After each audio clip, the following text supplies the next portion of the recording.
नमस्कार दोस्तों, मेरा नाम है मनीष कुमार सिंह और मैं आपका बहुत बहुत स्वागत करता हूं 4 PM महाराष्ट्र में। दोस्तों, उद्धव ठाकरे जो हैं उनके एक बयान से बीजेपी के चेहरे पर जो है एक लकीर चिंता की जरूर खींची होगी। और वो क्या बयान है वो सब कुछ आपको बताते हैं इस रिपोर्ट में, क्योंकि ये बहुत बड़ी खबर है महाराष्ट्र से जो निकल के सामने आ रही है। उद्धव ठाकरे ने कहा कि उनके सारे MP सपोर्ट करेंगे, लेकिन एक शर्त जो रखी है उन्होंने नरेंद्र मोदी के सामने, वो सुनेंगे आप तो कहेंगे कि ये इससे जो है बीजेपी की टेंशन जरूर बढ़ेगी। शिवसेना UBT के प्रमुख उद्धव ठाकरे ने कहा कि आरक्षण पर 50% की सीमा लोकसभा ही हटा सकती है, इसीलिए सभी पक्षों को PM नरेंद्र मोदी से बात करनी चाहिए। आपको बता दें कि जो मराठा आरक्षण का मुद्दा है वो काफी समय से जो है वो तूल पकड़ा हुआ है, और मराठा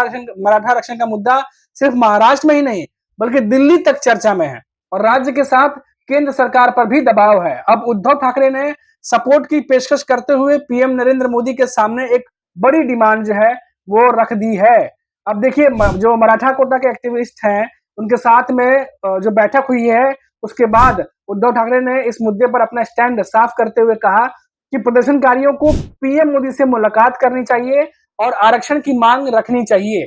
उद्धव ठाकरे ने कहा कि आगे PM समाधान निकालें, और अगर यह लोकसभा में आता है तो हमारे सभी सांसद इसका समर्थन करेंगे। ये बात उद्धव ठाकरे ने जो है वो कही है। उद्धव ठाकरे ने कहा कि राज्य सरकार के पास आरक्षण पर लगी 50% की सीमा हटाने का अधिकार नहीं है। केंद्र सरकार ही संसद के जरिए आरक्षण को बढ़ा सकती है। उद्धव ठाकरे ने मराठा आरक्षण के मुद्दे पर एकनाथ शिंदे की नेतृत्व वाली सरकार की आलोचना की। साथ ही उन्होंने नेताओं के साथ चर्चा करने के बजाय आपसी सहमति से समाधान खोजने के लिए विभिन्न वर्गों के साथ विचार विमर्श की मांग की। तो ये बात जो उद्धव ठाकरे ने कही है। आपको बता दें कि जो उद्धव ठाकरे हैं उन्होंने पत्रकारों से कहा कि राज्य के पास आरक्षण की सीमा बढ़ाने का अधिकार नहीं है, इससे लोकसभा के जरिए किया जा सकता है, और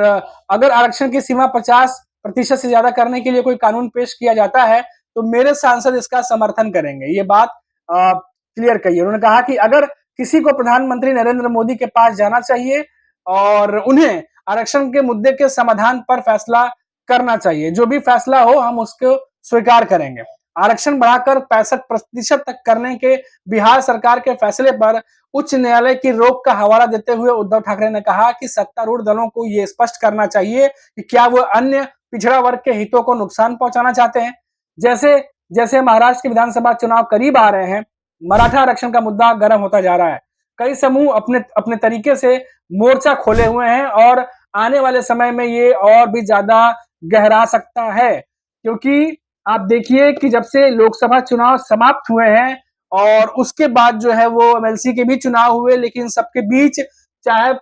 सत्ताधारी पक्ष के नेता हों चाहे विपक्ष के नेता हों, वो मराठा आरक्षण को लेकर के कोई ना कोई जो है मीटिंग या बैठक उनकी हो रही थी, अपनी कंसर्न वो दिखा रहे थे, क्योंकि महायुति को ये बात पता है कि मराठा आरक्षण को लेकर के जो मुद्दे बन रहे हैं वो विधानसभा चुनाव में उन्हें बहुत ज्यादा नुकसान पहुंचा सकते हैं। आप देखिए कि पहले अगर हम क्रमबद्ध तरीके से देखें तो पहले शरद पवार जो है उनकी मीटिंग होती है, मराठा आरक्षण को लेकर के बात करते हैं, उसके बाद किसानों की बात करते हैं, और वहां से उन्होंने एक बयान दिया था कि वो मौजूदा सरकार के सामने ये तमाम समस्याओं को रखेंगे, और अगर इसका समाधान नहीं होता तो 4 महीने बाद, ये बात 1 महीने 1.5 महीने पहले की है, उन्होंने कहा था कि 4 महीने बाद हम महाराष्ट्र की सरकार बदल देंगे और फिर इस पर कोई ना कोई समाधान लेकर के आएंगे। इसके बाद लगातार महायुति सरकार को शरद पवार घेरते रहे, और इसको देखते हुए छगन भुजबल जो अजीत पवार NCP के सीनियर नेता हैं, वो पहुंचे फिर उसके बाद शरद पवार से मिलने के लिए, जहां उन्होंने मराठा आरक्षण और किसानों के मुद्दों को लेकर बात कही थी। जो उनके घर पर मीटिंग हुई थी, हमने आपको बताया भी था कि जब वो अचानक मिलने पहुंचे थे तो वो शरद पवार सो रहे थे और 1.5 घंटे तक इंतजार किया छगन भुजबल ने, जिसके बाद फिर उन लोगों की मीटिंग हुई। और इसके बाद छगन भुजबल ने शरद पवार से कहा था कि वो भी जो महाराष्ट्र के CM एकनाथ शिंदे उनसे मुलाकात करें, और उनकी तरफ से भी ये कोशिश हो कि ये जो मुद्दे हैं इनको सॉल्व किया जाए। उसके बाद देखा था कि शरद पवार CM एकनाथ शिंदे से मिलने भी पहुंचे थे। हालांकि बात ये आई कि वहां पर प्याज को लेकर, चीनी को लेकर, किसानों को लेकर के बातचीत हुई थी, उनकी समस्याओं को लेकर के, लेकिन मराठा आरक्षण को लेकर के CM एकनाथ शिंदे भी लगातार जो है वो जवाब इन समय दे रहे हैं, लेकिन अभी तक कुछ भी जो कॉन्क्रीट है सोल्यूशन वो अभी तक नहीं निकल के आ पाया है। अब इसके बाद कुछ दिनों पहले की ही बात है, शरद पवार जो है वो महाराष्ट्र के ही किसी गांव में मीटिंग कर रहे थे, उनकी बैठक चल रही थी, जहां पर मराठा आरक्षण के कुछ जो एक्टिविस्ट है वो वहां पहुंचे और उसको लेकर के शरद पवार से उन्होंने कहा कि शरद पवार अपनी स्थिति स्पष्ट करें मराठा आरक्षण को लेकर के, कि वो क्या सोचते हैं, अपनी स्थिति जो है स्पष्ट करने की मांग की गई थी। और उसी तरीके से कुछ उद्धव ठाकरे के भी साथ हुआ, जहां पर जो मराठा आरक्षण के जो कुछ एक्टिविस्ट थे वो वहां पहुंचे और उद्धव ठाकरे से भी उन्होंने ये बात कही कि आप अपनी स्थिति को स्पष्ट करिए कि आप क्या सोचते हैं, जिसके बाद लगातार शरद पवार और उद्धव ठाकरे की तरफ से ये बातें कही गई हैं, जो मैंने आपको बताई अभी कि उद्धव ठाकरे ने क्या कुछ कहा है। और अब ये बात जो है अब लोकसभा में उठाने की बात कही गई है, नरेंद्र मोदी को बीच में हस्तक्षेप करने के लिए जो है उद्धव ठाकरे कह रहे हैं और इन मुद्दों का सलूशन निकालने की बात अब केंद्र सरकार तक जो है वो पहुंच रही है। यानी अगर जिस तरीके से हमने देखा कि लोकसभा चुनावों में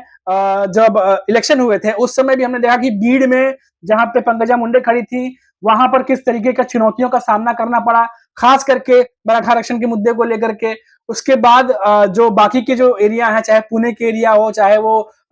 जो महाराष्ट्र के बाकी के जो इलाके हैं जहां किसानों की हालत जो थी वो बहुत ही खस्ता थी और ध्यान नहीं दिया जा रहा था, वहां भी हमने देखा कि किस तरीके से महायुति को लोकसभा में जो है इलेक्शन में नुकसान उठाना पड़ा। तो इन तमाम चीजों को देखते हुए तैयारियां एक तरफ, लेकिन ये मुद्दे ऐसे हैं जिनका सोल्यूशन विधानसभा चुनाव से पहले कुछ ना कुछ ऐसा मायावती निकालने की कोशिश करेगी ताकि चुनावों तक जाते जाते जो है उन्हें इसका नुकसान ना झेलना पड़े। लेकिन हो ये रहा है कि ये मुद्दे और बढ़ते चले जा रहे हैं और मराठा आरक्षण को लेकर के तमाम अलग अलग मोर्चे जो है वो खुले हुए हैं और जैसे जैसे चुनाव नजदीक आएंगे ये मराठा आरक्षण का जो एक तरीके से कह सकते हैं जो चल रहा है मराठा आरक्षण का ये सब कुछ ये बढ़ने वाला है। और इसी चीज को लेकर के शरद पवार उद्धव ठाकरे कंसर्न जता चुके हैं। अब महायुति की तरफ से क्या कुछ इसको लेकर के अगर दिल्ली जाते हैं तो क्या कुछ बातें होंगी, क्या कुछ बैठकें होंगी, जरूर दिल्ली के भी नेताओं को केंद्र के सरकार तक ये बात पहुंचाई होगी, क्योंकि उन्हें भी पता है कि ये इतना बड़ा मुद्दा है कि विधानसभा चुनाव में महायुति को बहुत ज्यादा नुकसान करके जा सकता है। जैसा मैंने आपको कहा कि मराठा आरक्षण का मुद्दा सिर्फ महाराष्ट्र ही नहीं बल्कि दिल्ली तक जो है वो लगातार चर्चा में बना हुआ है। राज्य के साथ केंद्र सरकार पर भी दबाव है। अब उद्धव ठाकरे जो है जो पेशकश उन्होंने की है और उसी के साथ साथ ये बड़ी डिमांड जो है उन्होंने रख दी है पीएम नरेंद्र मोदी के सामने और अपना पक्ष क्लियर किया है कि अगर आप ये करते हैं तो हमारे जो सांसद हैं उनकी तरफ से उनको वो सपोर्ट मिलेगा। तो अब एक तरीके से बीजेपी और महायुति जो है अब उनके तरफ ये तमाम मुद्दों को मोड़ दिया गया है, क्योंकि केंद्र में उनकी सरकार है, महाराष्ट्र में उनकी सरकार है। अब किस तरीके से वो इन चीजों का हल निकालते हैं नहीं निकालते हैं, क्योंकि